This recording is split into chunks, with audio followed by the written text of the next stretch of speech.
Sa iban pa nga balita, kapiestahan ni San Juan de Bautista ginasaulog sa mga Ilonggo kag Bacolodnon nga puno sang kasadya sa tradisyon sang pagbasyahanay. Si John Sala nakatuto. Basyahanay lang, wala sang dumtanay. Ini ang fiesta nga bawal ang pikon gani sadya-sadya lang.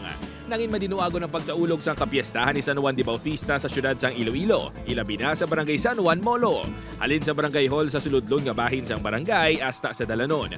Wala sa nakasalbar sa pagbasyahanay sang tubig.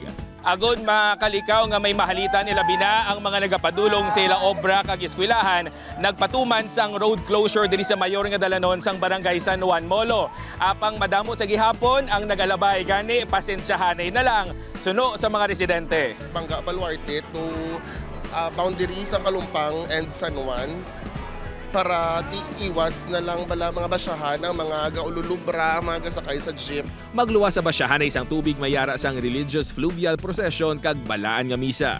Wala man nakalimtan sa mga taga San Juan Molo ang religious nga aspeto sang hilikoton sa pagpasalamat sa mga bugay kag paggiya sang ila patron. Sa kabuhi sa pagpapasala, makanto sa kabuhi sa grasya, sa blessing, tama? Samtang, magluwas sa tradisyonal nga basyahanay isang tubig sa dalan.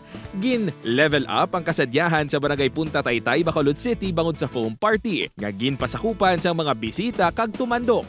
Siyempre, bilang naanda na may unli sisi para sa mga bisita bilang pagpasalamat sa mga residente sa bugan ang apatubas sang kadagatan.